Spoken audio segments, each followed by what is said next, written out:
Let's do this.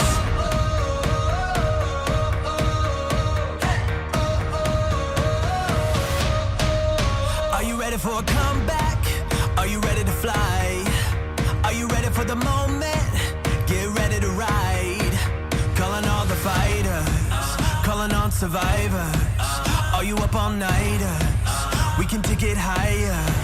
Let's do this.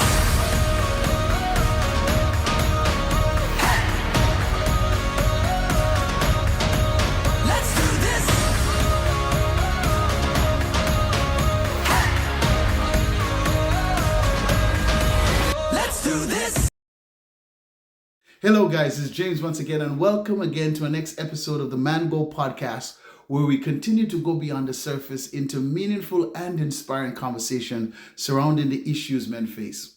In my next episode, I had the privilege to have a sit-down conversation with Jonathan Caswicker, the author of the newly released book Gold Mine, and Joan James, the author of the book Mental Health and Mental Illness. Let's go into the conversation and unpack some of the topics we discuss. What is the difference between mental health and mental illness? What are some of the signs and coping mechanisms when someone has mental health challenges? And what is the characteristics of the gold mine? And much more. Listen, I can't wait. Let's go into the conversation. Well, ladies and gentlemen, welcome again to another edition of the Mangold podcast. I'm James Brown, and I'm excited. I'm excited to be on the land of the living once again. And here's where we bring to you meaningful conversations surrounding the issues that men face. And I'm excited. The reason why is because I have two powerhouses on this call with me tonight. All right. I think it's John Maxwell say your best thinking is when you think together. And I have Joan James, and I have here with me my good friend Jonathan Caswicker. I want to make sure I get that right? Caswicker. All right, so they're on the call with me, and I'm going to be engaging them. Everyone know that this is Mental Health Month. This is dedicated to mental health, and I have with me two excited individuals to share on some questions here that we have surrounding mental health. So, Joan, how are you?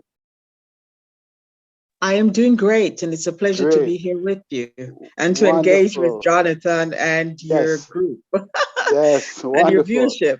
Yes, thank you. It's so a pleasure. So, yes, great. It's a pleasure having you, Joan. And thank Joan, you have written several books, right? Yes. From marriage to forgiveness. Yes. You have appeared on several reputable platforms.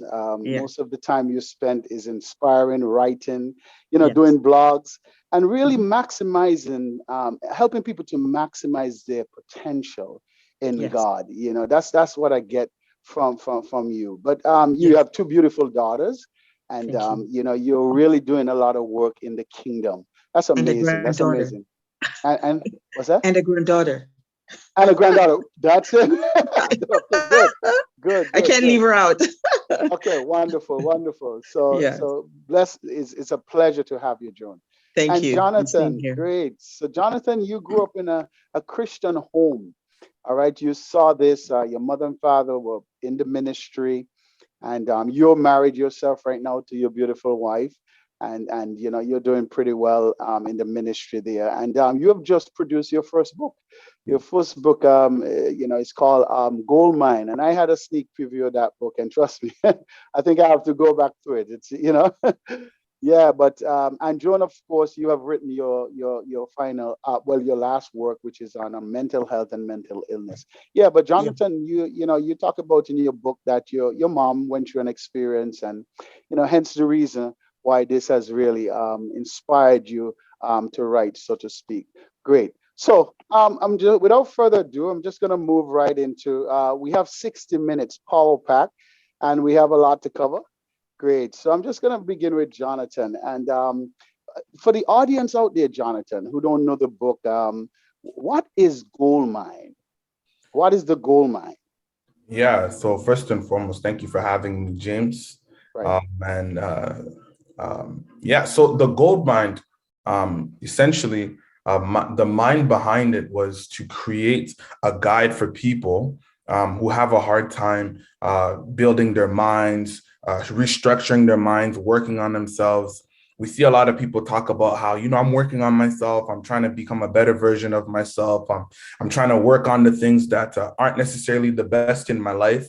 And, one thing that you find in common in those people is that they don't know where to start, right? They don't know where to begin. They don't know what to pinpoint. They don't know what to attack. So I just created a very short, concise, but very detailed book titled The Gold Mine. And it's basically just a guide to help people develop the optimal mind. And the first thing that I did was I defined the purpose of the mind. And I also outlined 12 key characteristics that make the mind gold, meaning valuable in every context. So when we work at developing these 12 key characteristics, this is what makes your mind valuable, not just for you, but for the people that you're connected to. And that's something that I go in the book. It's not just about me being good for me, but it's me being valuable to others, whether it's in the workplace, parenthood, siblinghood, friendship, marriage, whatever the case may be. These characteristics will ensure that you build a good foundation for better relationships with people. So that's just the mentality behind the book. Great. That's wonderful, Jonathan. And I'm going to come back to you, Jonathan, because we're going to dig a bit deeper on those 12 characteristics, concerning the mind, right? But I want to take Joan for quickly. So Joan, your last book actually is on mental health and mental illness. And, these are terms that, people, it's a thing right now. I'm from the Caribbean, and, unfortunately, my mom struggled with some mental issues. And, in the Caribbean, it's either you're sane or you're crazy, one out of two things, as I came out here, I started hearing this thing, mental health and mental illness. Could you define for us mental health and mental illness for those who are listening out there? Okay, I too can attest with, especially within the Caribbean, when someone is having a mental challenge, you're crazy, you're psycho, things like those. And even in North America, I noticed the terms are being used interchangeably, which they should not be, because these two terms are so separate and apart from each other. Because mental health, we all have mental health, but whenever mental health gets bad or goes bad, then it becomes poor mental health. Mental health, it takes into consideration one's total well-being. For example, your psychosocial issues, it takes into consideration your social issues, your environment, and the aspect of your life that make you into a total human being, your familial responsibilities and stuff like that. So that's what encompasses your mental health. And your mental health has to do with having proper mental health. It has to do with you being able to balance those responsibilities that you have. They could be familial responsibility, work responsibility, even in the kingdom of God. So when you are capable of balancing those and taking care of yourself simultaneously, that's proper mental health going on there. But whenever you're losing the ability to do so, then it's going towards having poor mental health. And poor mental health, if it's not taken care of properly and soon enough, it will result in mental disorder or mental illness. So they're two separate and apart terminology. We should not be used interchangeably, but sadly they are being used. So it's mental health. Then if it's not managed, poor mental health, that can lead to mental illness. Yes, but I must say that some persons, regarding mental illness, some persons are predisposed to mental illness due to their genetic, because as one would have said, it's heredity. But some are also circumstantial, environmental. For example, circumstantial, like they might have gone through a divorce, a separation, they might have faced a pandemic. COVID-19 is a vivid example, and things like those, or if they're in an environment that is toxic, or where dominance of drugs and stuff like that, the use of drugs, this can help to derail their mental health getting over into poor mental health and eventually to mental disorder. So your mental disorder has to do with your cognitive functioning. For example, your ability to to manage your emotions, your thoughts, your feelings, your behavior, and things like those. That's what encompasses your mental health. Mental illness. So I was going to give you some vivid examples of mental illness, anxiety, depression, schizophrenia, and stuff like that. So those are the two terms which should not be used interchangeably, but as mentioned, they're being used. Yeah. And I hear management coming out a lot because I mean, I was engrossed in your book as well, Joe. And I was reading through some stuff. Thank you. And then you were talking about, spiritually, emotionally, social. And I looked to my wife and I said, honey, I think I have mental health challenges. Because, I mean, a lot of things you don't think about. I think you mentioned in the book, you said, are you living your best life, or are you smelling the roses? And you said something about, are you wanting to be somebody else, different stuff. And I looked at it and I said, wow, it's a lot of things we don't appreciating really yourself consider. for who you are. Oh my goodness. That's amazing. But we're going to get the opportunity to really just dig around, delve into it. Yes, delve into it. I appreciate it. Intrigued. Yes, I'm very much and intrigued. Funny, I would say that one of the first steps to getting help is self-acknowledgement, and acknowledge that there is a problem that needs to be fixed. Because if one does not acknowledge that there's a problem, then they will not see the need. And no matter how they're extrinsically motivated to do something, unless it becomes intrinsic, nothing will be done. Oh, that's because amazing. That will be a matter of coercion, and that's not good enough. And I think I read a saying somewhere that says, anything that you're not aware of controls you. Yes. But what you become aware of, you have the power to change. And that's so powerful, creating that awareness. Great. So as I said, mental illness affects your cognitive, your emotional, your psychological. And when it gets to a stage when it's being disturbed and you started behaving abnormal, having abnormal behavioral tendencies, and the change in your mood, like terrible mood swings, and your cognitive processes are like they're infringed on negatively. So gotcha. Those are the two differences between those two terminologies. Yeah. And we're going to take some of the signs, because I mean, I'm sure people out there, I mean, like I said, sometimes something is affecting you, and you don't even know, you're not aware of it until you really discover it. Yeah. So Jonathan, I'm going to take you really quickly, because you talk about in your book, you mention about the gold mine. Well, of course, you explained that, but let's talk a bit about some of the characteristics of the gold mine. And one that I read, I was trying to meditate on that all morning. You talked about humility is balance. Humility is balance. And then you say humility and meekness. Meekness is really control strength, the ability. Real power is not to, sometimes we think power is to, display power. But real power is really to, control power and don't have to react and stuff like that. Talk a bit about that. Humility is balance.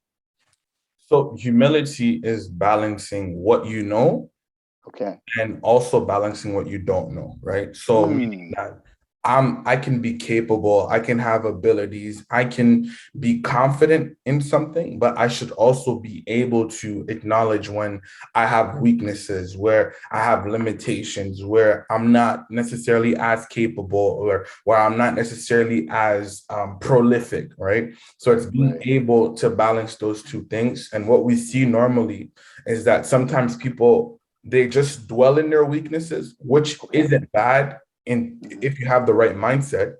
But one of the things that I spoke about was security, understanding who you are. Security comes from understanding who you are.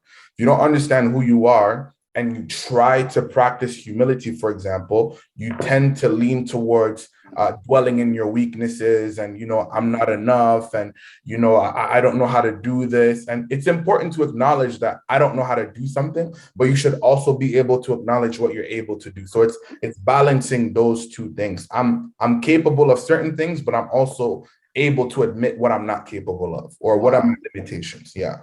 Yeah, that's amazing. Paul said in the Bible, I think he said we must do a true assessment of ourselves, right? In Yes. terms of he talked about that. Yeah, but that's powerful. That's powerful. How do you deal with? Okay, so how does that measure out? Because like for instance, if you don't know yourself, then there could be a false perception of humility, right? Is that correct? Yeah, You have for the sure. false perception, right? So I Yes. think it's about self-awareness, Yes. to know oneself, right? Great. I love that. So let me just take Joan quickly. So let's talk about some of the signs, that someone is being affected, possibly having poor mental health that Yes. can possibly lead to mental illness. Mental Can we talk illness. about that a bit? Yeah. Of course we can. Yes. Okay. For example, one of the there are several signs, but some of the major signs, or for example, the person is excessively stressed. Their stress level or their stress index is extremely high. They become frustrated quite easily. They become angry. They're fatigued. They will experience, for example, abnormal heart rate, like the heart rate increase significantly. Cognitive impairment, they have like difficulty concentrating for a certain period of time, difficulty even comprehending some simple stuff, and even, for example, remembering stuff.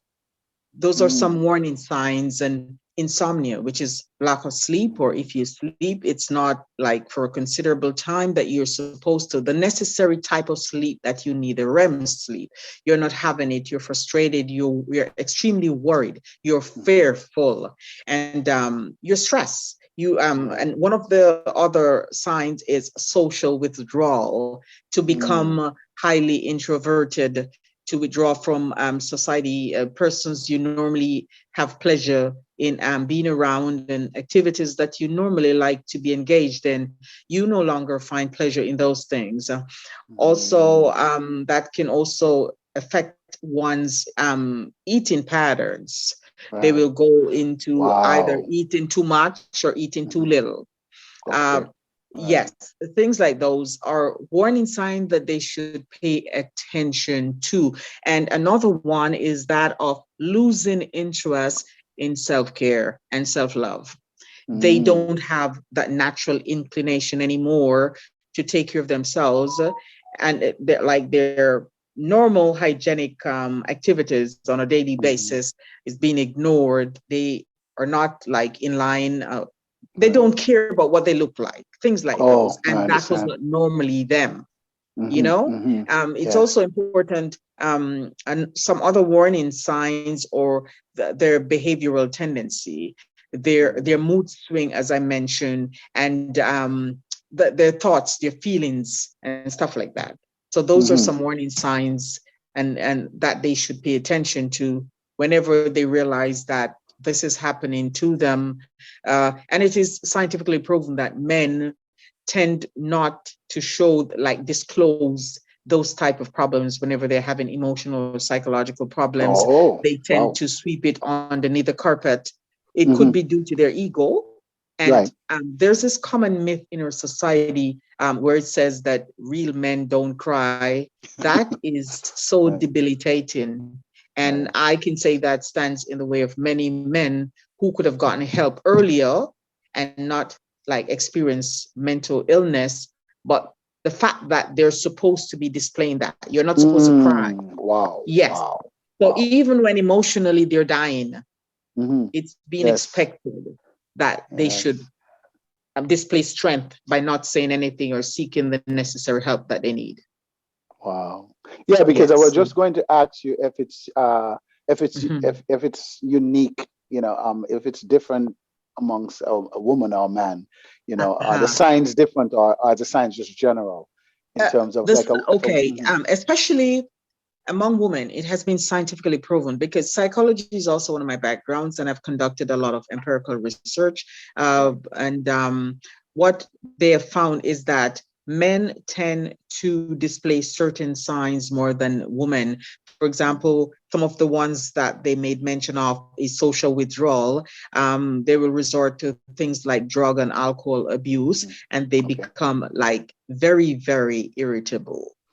Very. So those are some of the signs that they found that most men who are experiencing that type of disorder will tend to behave that way. Women will tend to get, for example, anxious, and they'll get depressed. But men, they don't speak it. They don't say it. They tend to hide it. A woman, for example, will call their girlfriends and even their co-workers and said, I'm going through this, I'm experiencing that, or even a counselor. Men, it's very hard to get them to that stage. So the manifestations are different. And I honestly believe it has to do also with the stigma and the taboo that's attached to mental health, poor mental health, and mental illness. It's like, you don't cry because you're a man. Even if you're being affected and you're broken, you're busted, you're disgusted, you're supposed to hold yourself together. Yes. So those are the different types of manifestation that has been scientifically proven that men and women, they display that type of problem differently. Great. So yeah, this is amazing. So I'm going to be back and forth, if you notice. That's right? Okay. Because I'm going to be bouncing off of you guys. This is some good stuff, right? Thank you. I'm just gonna ask Jonathan to let's take another one of that gold mine you talk about in your book, in terms of the characteristics of a gold mine. So we talk about humility, right? The ability, to have a true assessment of who you are, know your limits, you know what I'm saying, right? Let's talk about, another one, like security, like being secure. You mentioned that as well, right? Yeah, so security is a big one. The two that I champion the most is humility and love, because I believe those are very important, but and I believe it's foundational. But on top of that, yes, security is very important, because if we look in our world today, one of the things that plague our world is insecurity. It's things business use to gain profit over us. It's even in people's business models, right? To use our insecurity to their advantage. So even if you look in like how they market products and even like magazines and clothes and whatever the case may be, it's to cater to people or to pick on people's insecurity. And insecurity is also the driving force of people's decisions, the friends that they choose, the clothes that they wear, the things that they do in life. So, and insecurity essentially just comes from not knowing who you are and what you stand for, right? When you don't know who you are and what you stand for, there's a sense of insecurity there, right? So you try to find meaning, you try to find a definition, whether it's in a friend group, whether it's in a particular sport, or whether it's in a particular sector that you're a part of, a career, or whatever the case, whatever that can make you feel fulfilled from within, or a sense of fulfillment, is where you're going to try to find definition. So I wanted to break down security in a way where people can understand and reevaluate themselves and say, wait, am I really secure or not? And one of the things that I mentioned is that, again, security is understanding what you stand for. What is your foundation, right? What are you built upon? And this is where I went into identity. Identity is a big thing. A lot of people are suffering from an identity crisis. You ask people, who are you? They don't know how to answer the question, right? Normally they run to what they do. What you do. Yes, right. Run to what do I do? So who are you? Oh, I'm a doctor, or oh, I'm a talk show host, or oh, I'm a professional basketball player. And that's an insecure response, because you kind of want to put up a front that I'm up to something, right? Or if I say this, they're going to have some sort of respect, when in reality, who you are is how you show up. Who you are is what we experience over time. So it's actually your character. That's who you are. Are you loving? Are you kind? Are you patient? Are you gentle? Are you resilient? Are you compassionate? Are you kind to people? So that's truly who you are, right? Wow. And so when we talk about security, it's building because security comes from esteem, how you esteem yourself, right? True. Self-esteem. When someone has a lack of self-esteem, they're not really secure in who they are. And I just broke down the word esteem, and esteem is the level of respect that you have for yourself. So now you have to evaluate, okay, how do I measure respect towards others or towards myself? And you can change what it is that you use to measure that based on what your foundations are. So if I value character, right, I will determine my level of esteem based on how I build my character. So am I loving? Am I kind? Am I patient? But for other people, it's how much money they have, how much cars they have, it's how much friends they have, it's how they network. That's how they measure respect, or even if they have degrees and things. So I try to restructure the definition to help people come to a place where they're more anchored within themselves. So that's the idea behind security, or being secure. Being secure. I love that. I love that. And everything just leads back to the Bible, eh? Yes. Because he said so in the Bible. He says, store not of your treasures, where a man's treasure is, his heart is. And he says, don't store your treasure where a thief can break into, it can get corroded. He says, secure it in a place where it cannot be touched. And that's amazing that you're saying that, And I guess this would definitely help with mental health as well. If we have that kind of mindset. Great. Yeah. So Joan, we talked about some of the signs, right? So how can one now, a family member, a husband, a wife, a partner, how can they help when someone is struggling with poor mental health or, mental illness? First and foremost, having recognized that somebody is experiencing those type of problems, extending a high level of understanding is very important. And in addition to that, trying to get as much information, correct information about the disorder, as opposed to misinformation. Because when you're ignorant, you'll not be able to support that person to a great extent. Thirdly, I would say refer the person to professionals, mental health professionals, or their family doctors. Those are the ones who are trained to do that. Also, encourage them to engage in activities which will lift their spirits. Go for a walk, socialize, be a part of a network. But bottom line, offer them the most social support that you can. But do not allow that to replace the professional help that they need to get, because those professionals, they're specialists in that area, so they're more prepared. Yeah. So Joan, I have a quick... let them know. Sorry. Right. Go ahead. Let them know that it's not weakness. Right. It's not weakness to be having that type of experience. Right. Great inner strength is shown when you come forward and acknowledge that you need help. This is my situation at this point in time, and I need help before it gets worse. That in itself is great strength. And you can also assure them that poor mental health and mental illness, it's not a respective person.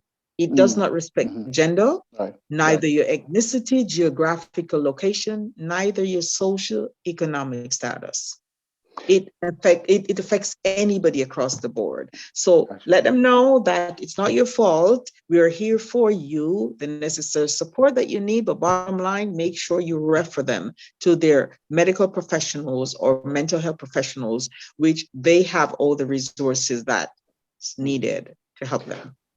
Yeah, quickly, Joan. So what do you say to someone, because it's a very sensitive issue, right? Because nobody wants to be called crazy. There's a lot of stigma surrounding that. I know. Right. And right, definitely. So I've known of cases whereby, a spouse tried to get another spouse help, due to the fact of mental illness, and, the spouse who is experiencing the mental illness, they feel betrayed. Like, they feel like, okay, why are you exposing this side of me? Is there some is there some insights you could give to that, like how to navigate around that? Because it seems as though the person, what I've heard is like sometimes they feel like, oh, you're exposing me, I don't trust you anymore, because you want me to expose this. How do you deal with that? You have to first allow them to feel comfortable and build a level of trust to a certain extent that with you coming forward and exposing this aspect of your life, it's not a matter of betrayal. It's a matter of seeking help. And you cannot be helped in the dark because as another spouse, I like that. they're not equipped with the necessary resources that's needed. And even the key competencies and skill set to adequately help them. So you have to work with them to let them know that this is where it's at.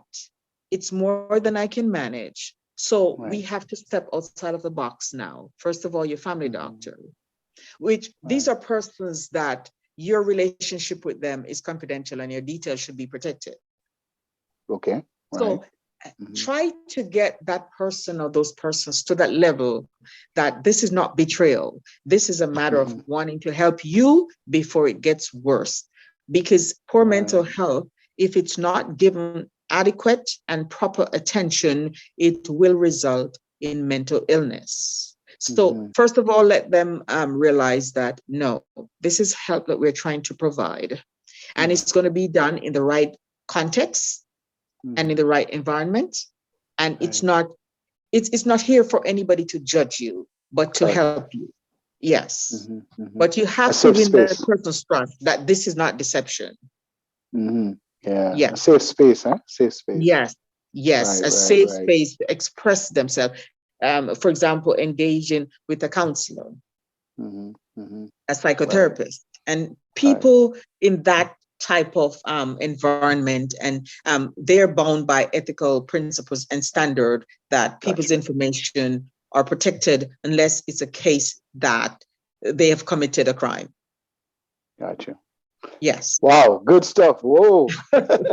Thank you. My goodness. Yeah, some really deep stuff, man. I'm telling you.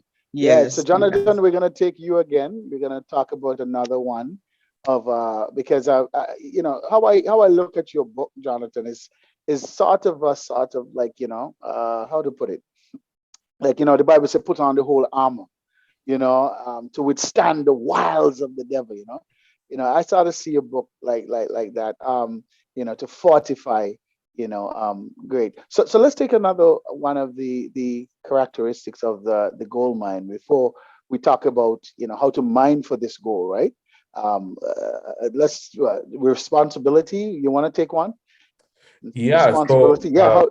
Talk about that. So responsibility is just you taking ownership, right? Ownership. Okay. So it's, if you kind of go through the list, you'll see that all of them are very interconnected. They're not independent of one another. They kind of lead into the other. So in order for me to be responsible, in order for me to have the courage to take responsibility, it's not necessarily taking blame. There's a difference between blame and responsibility. Responsibility is knowing how you contributed to a thing. How did you affect, whether it's a situation or a person? In order to properly do that, you need to be humble first and foremost, right? You need to recognize, like, in this particular area, my limitations showed up, right? And there was a shortcoming here, right? And responsibility is just taking ownership of the part that you played in a thing, right? And I believe that shows someone who has a valuable thought process, understands that me taking responsibility is not just to my detriment, but it's also for my betterment. It shows that I have some sort of integrity. It shows that I respect other people. It shows that I care. I have a pro-social mindset, meaning that I care about how other people think. I care about how my actions affect other people, right? So if I'm going to take responsibility for something, I'm taking it because I want them to know that, I kind of came short here, and I do intend on working on it, right? So we see this is valuable in relationships. We've all been in relationships to some sort of degree, and we've been in, whether it's confrontations with your spouse, whether it's with a friend, and we know how paramount taking responsibility in a situation is how it's important, right? How it can be the making or breaking of that said conversation. So that's the idea behind responsibility. Yes, yes. Wow. It's amazing. I think I read one place there about responsibility. It's how to put it. It's taking responsibility for something, even though it didn't turn out how you intended it to turn out. Yes. And responsibility is major. It's a big thing, eh? Yeah. Sometimes a lot of us we run away from that word responsibility. Great, Yeah. great. Yeah, wonderful. So, John, let me ask you a quick question. How can one? We talked about, you know, how can a partner assist when their partner is struggling with mental health? Uh, so let me ask that question. How can you prevent? How can you actually prevent this from Uh-huh. happening? Because we talk about mental health, we talk about Yes. poor mental health that can lead to mental illness. How can one? You talk about the signs, but how can Yes. one now prevent this from happening? Okay. With regard to mental illness, as mentioned beforehand, that some people are predisposed based upon Okay. their genetic makeup. But Mhm. for some persons experiencing the type of issue, it's environmental is circumstantial in the sense that we're going to address circumstantial activities. Ensure that one of the first thing, your Right. stress level, try to keep it quite minimal because Mm. stress has so much devastating effect on one's body that it's appalling when you find out. When your Mm. when your stress level becomes too high, then that can lead to a whole lot of different ball game, and which is not good for your body because one's body was not made to accommodate a high level of stress for a prolonged time. A bit of Mhm. stress for a short period of time is necessary. For example, Mhm. for motivational reasons. Sometimes if you don't have a lot of like a little bit of stress going on here, you will not be motivated to act or to improve yourself and stuff like that. But Mhm. prolonged stress has devastating effect upon one's body, so pay great attention to your stress level, things that you know which was stressful. As one would say, choose your battle, choose your Yeah, true. battles wisely. Yeah, boy, that's it. And I would also add to it by know your limit and act within it. Just I ensure love that. you I do. love that. Know your Yes, limit and know act your within it. limit and act within it. This is Yes. solid, And man. This is solid. yes, and take time out for self-care and self-love. Wow. It's Mhm. like be cognizant of the fact that especially like occupationally, one can suffer from burnout, vicarious Right. trauma, compassion fatigue. Even in the workplace, pay attention to that and know when it's time to take a break. Know when Mhm. it's time Mhm. you need a vacation from something. Know when it's time to say, I will leave this project and I'll pick it up like shortly, but I need a break. Go for a walk, Yes, yes, yes. socialize with somebody, and stuff like that. Yeah. Proper self-care. Take the time to go on vacation. A lot of persons have not taken the time, they just keep on going and going. They will suffer from burnout, and these are some of the things that will lead to poor mental health and eventually mental illness. Wow. That's amazing. Yes. So, Wow. yes. And know your Pay limits. attention Know your limits. Know your limits. and And I act think within John it. and act within. I love that, John. Yes. I love that, John. Yeah. And Jonathan, Thank you you. spoke about that too. You talk about limits. You got to have Yes. a true assessment of yourself. That's wonderful. Yes. That's great. I Yes. wanted to ask you a quick question too, John. Uh-huh. How is it, there was a lot of stigma surrounding, Yes. mental health and, something is wrong with your mind. How is it Uh-huh. today? Is it the same? You Or, know, or how, sorry, finish your question. no, I'm no, go ahead. sorry. Go ahead. Go ahead. No, no, sure. There's been considerable improvement in this area, Okay. All right. and it's a very good news, but let's not get too complacent. There is still a lot of work to do. There is still a lot of work. And as mentioned, I said, yes, there's been considerable improvement in this area. And especially in the past, people would, for example, it would be like a hush hush type of thing, but Mhm. they're having a lot of mental health initiative going on nowadays. For example, the mental health month, pay attention. They're having seminars, even in workplaces.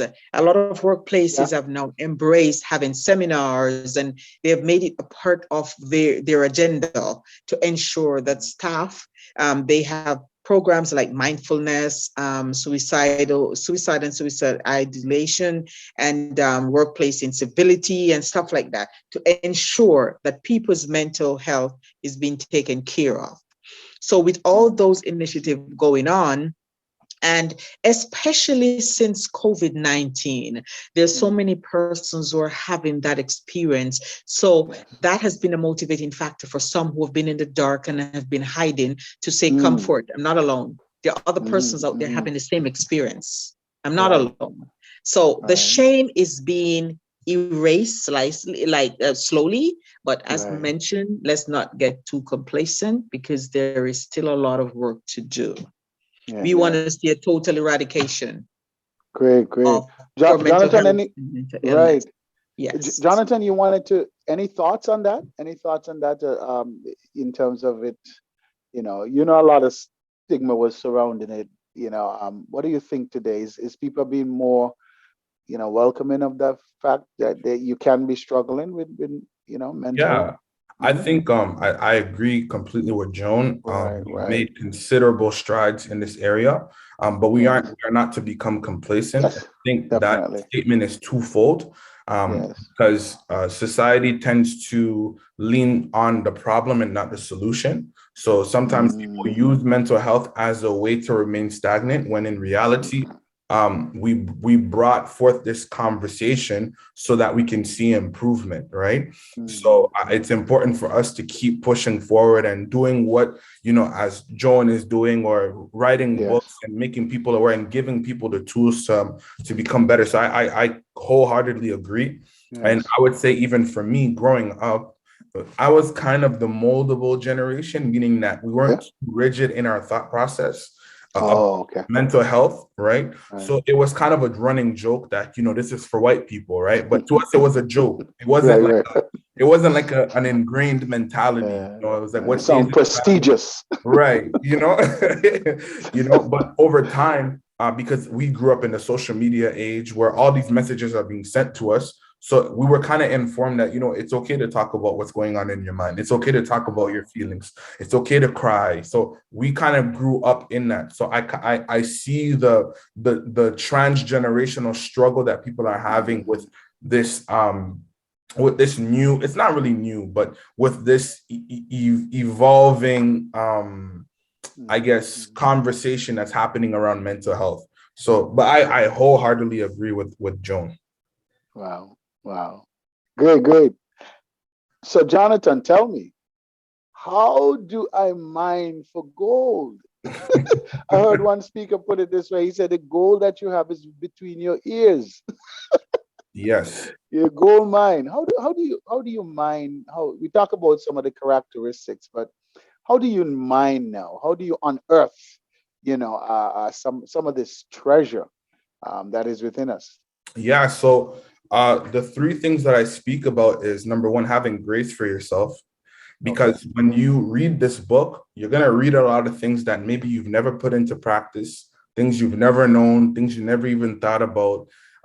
It's things that you aspire to be, and you thought you were, but maybe you're not, right? And I wanted to inform the people that when you're trying to develop these characteristics within yourself, number one, you need to have grace for yourself. So give yourself the room to make mistakes, but also give yourself the room to be empowered to move forward, right? Grace is not just telling yourself it's okay to do wrong, but it's also telling yourself it's okay to make mistakes, but be empowered to now overcome. So number one, that's the number one digging tool. Number two, it's being honest, right? It's being honest with yourself. So now I make a distinction between honesty and brutal honesty, right? Sometimes we think brutal honesty is good, but it actually does more damage than good, right? When you're brutally honest with yourself, it's almost abrasive in a sense. It's kind of abusive. Whereas when you're being honest, it comes from a place of love, right? You're telling yourself the truth so that you can move forward. Brutal honesty is almost like shock. It's like shock. It's shocking someone, right? So it's important not to be brutally honest, but be honest with yourself. Tell yourself where you are. This is where I am. This is where I'm struggling. This is where I'm having a little bit of tension here. When it comes to love, I want to show love, but this is where my limitations are. So in order for you to cultivate love, you need to be honest about where you're at. And then the third digging tool is consistency, right? Whenever the chance shows up for you to put these characteristics to practice, do it, right? Do not allow yourself to fall off the wagon. And consistency isn't necessarily about frequency, but it's about constant application, if that makes sense, right? So you may not be working at it every day, but anytime a situation comes up where you can exercise a characteristic, try to put it into practice, because you'll be better than you were yesterday. So grace, honesty, and consistency are the tools that you can use to unearth the gold mine. Wow, my goodness. Wow. Well, guys, we're coming down to give for a wrap.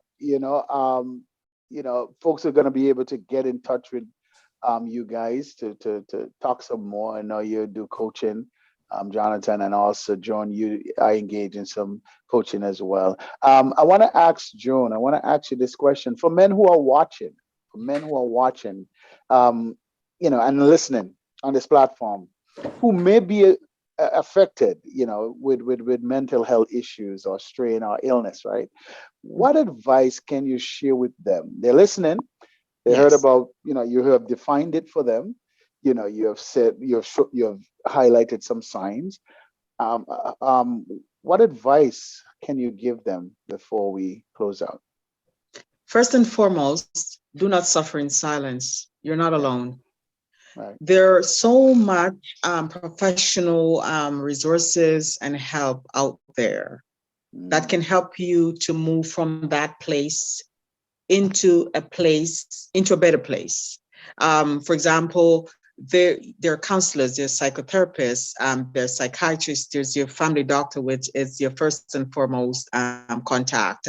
In addition to the fact that there are helplines out there. For example, different countries have suicidal helpline set up where if somebody's having a mental health challenge or feeling depressed, anxiety, and stuff like that, you can call those lines in confidence. So do not suffer alone. And coming forward to acknowledge that you have an emotional problem, it's not a sign of weakness, as mentioned before. That's a sign of a great inner strength, because it takes a lot to come out of the closet per se to acknowledge that you're having the type of problem or struggles, and not only to acknowledge, but also to seek the necessary help. So this is no shame. This is no shame. Don't suffer in silence, and be cognizant of the fact that for you to be of help in society or to your family and to shoulder your familiar responsibilities, your work responsibilities, and the different aspects of your life, you first have to be well. You cannot pour from an empty glass. Moreover, as when we take a flight and the flight attendants are given the instructions, one of the major instructions is that in case of emergency, make sure you put on your mask first. Your mask first.